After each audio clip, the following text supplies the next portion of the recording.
Hi, magandang araw po sa inyong lahat. Ngayon ay araw ng Biyernes, a very powerful day for us, no? Ito po ay araw ng ating tarot card reading. Pero sa totoo lang po, kahit na hindi Friday, ay paganda po ang inyong reading, no? Yung inyong sitwasyon, ano? Nakikita ko po na paganda at talaga po ako ay ginaganahan magbasa sa inyo po, no? So makikita po natin ano po ang reading of the day today. Ayan. Tingnan po natin. Kamusta po? Napanood nyo na po ba yung second reading of the day kahapon? No? Ayan. Sana po lahat kayo mapanood nyo po yung second reading of the day kahapon. Okay. Tingnan po natin ano po ang makikita ngayon natin dito sa ating first reading of the day today, Friday. 1, 2, 3, 4, 5, 6, 7, 8, 9, and 10. Okay.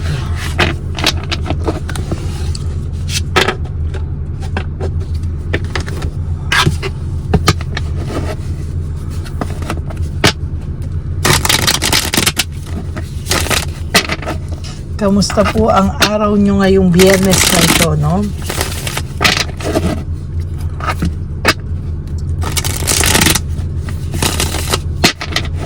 Okay, tingnan po natin. 1, 2, 3,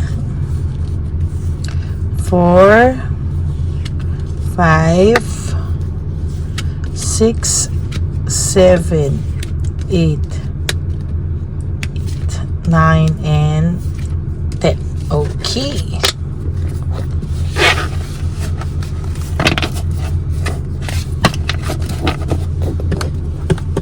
Huwag niyo pong i-skip to. Imagine niyo po na kayo ay aking hinuhulaan.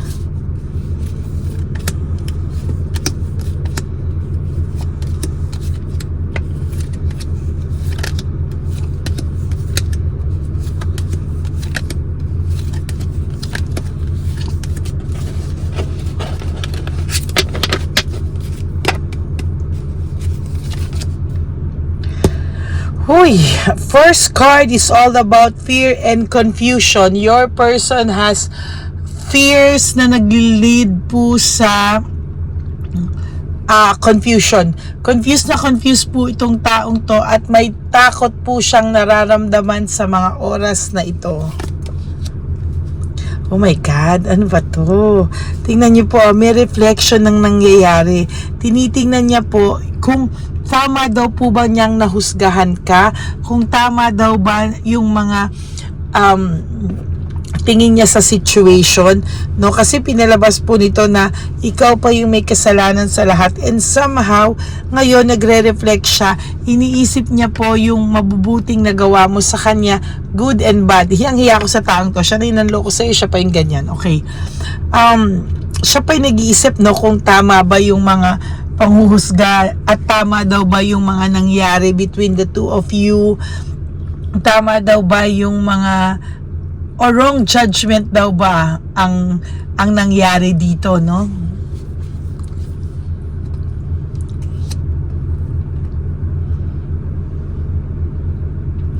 There is this disaster, broken pride and shattered dreams. Your third card po is the Tower, no? Sabi ko nga sa inyo, matututo kayo sa akin, no? Memorize nyo yung mga cards ko. Yung disaster po, ay yung Tower po ay disaster, no? Distraction, disaster, panay gulo, panay problema, kaguluhan ng pag-iisip, kamalasan. Yan po ang the Tower, no? Yan po yung nararamdaman niya ngayon, kaya po siya ay nag-iisip kung tama daw po ba yung mga nagawa niyang sa buhay, o desisyon niya na ginawa niya sa buhay niya, very recent, no, or regarding the two of you. Kasi simula po nang nawala ka sa taong ito, no, talaga pong dinanas, sunod-sunod po yung unos na dinanas niya after ka pong mawala, no.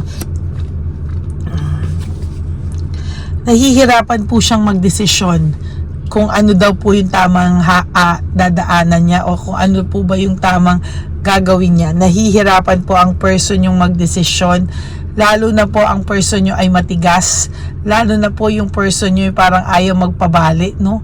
Hindi siya mababali ng kahit ano paman.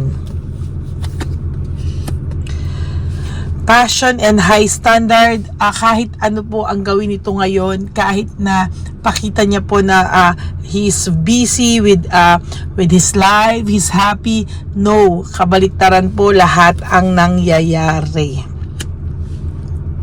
Para sa kanya po, hindi pa tapos kung ano ang meron kayo kahit kayo ay wala na.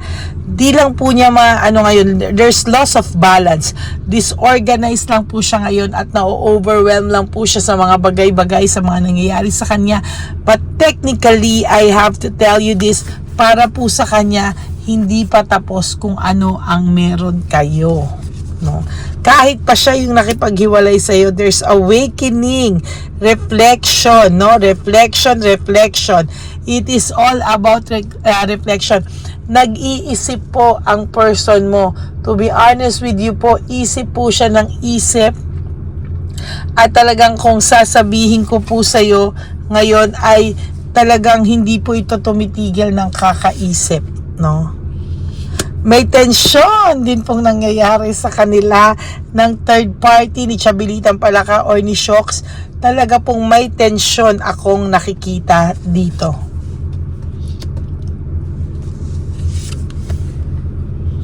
You know, this is all about clear mind and about thinking din, ano. Kaya lang nagkakaroon ng insecurity, disappointment si Chabilitang Palaka sa person mo, at iniisip niya na yung person mo daw ay immature pa. As of this very moment, ang naiisip po talaga niya is immaturity. May pagka-immature po ang person mo, no? Yun ang sinasabi niya. Kaya nagkakaroon sila ng away ngayon. There's hatred and maliciousness. May galit po sila sa isa't isa, or maybe nag-aaway po sila, or maybe dumadaan sila sa stage na nasa cool off stage sila, wherein away, bate. Hindi po nila kumbaga sa batang magjowa laging cool off, no? So nakakaramdam din po sila ngayon ng ganito, no? Nag-aarte rin po si Chabilitang Palaka, nagpapahabol din po siya kasi ang feeling niya po wala po siyang halaga dito sa niyo, no? Parang nakukulangan po siya ng halaga, no? Feeling niya po binabaliwala siya ng person mo, no? So ang title po natin is, ang feeling ni Chabilitang Palaka ay binabaliwala siya ng person mo. Feeling ng third person po ay baliwala siya sa person mo ngayon, o hindi siya ang totoong mahal. Wow, pero palaban siya, pinamanipulate niya po ang mga bagay-bagay at hindi po siya papayag na magpatalo, no? Sayang to. Bulo tayo na isa. Sadness, depression, and negativity on a Friday. Very, very lakas, no? Ang lakas po ng dating nito. There's sadness, depression, negativity, lahat na po, no? So totoo lang, talagang hindi natin to maikakatatwa, maitatanggi na lang. Hindi mo po natin siya maitatanggi na talagang may sadness, depression at negativity po ang taong ito. Meron silang separation. Yun nga yung sinasabi ko, baka right now, for some of you, naghiwalay sila ng third party. For some of you po, cool off sila. But for some of you, gulong-gulo po sila ngayon.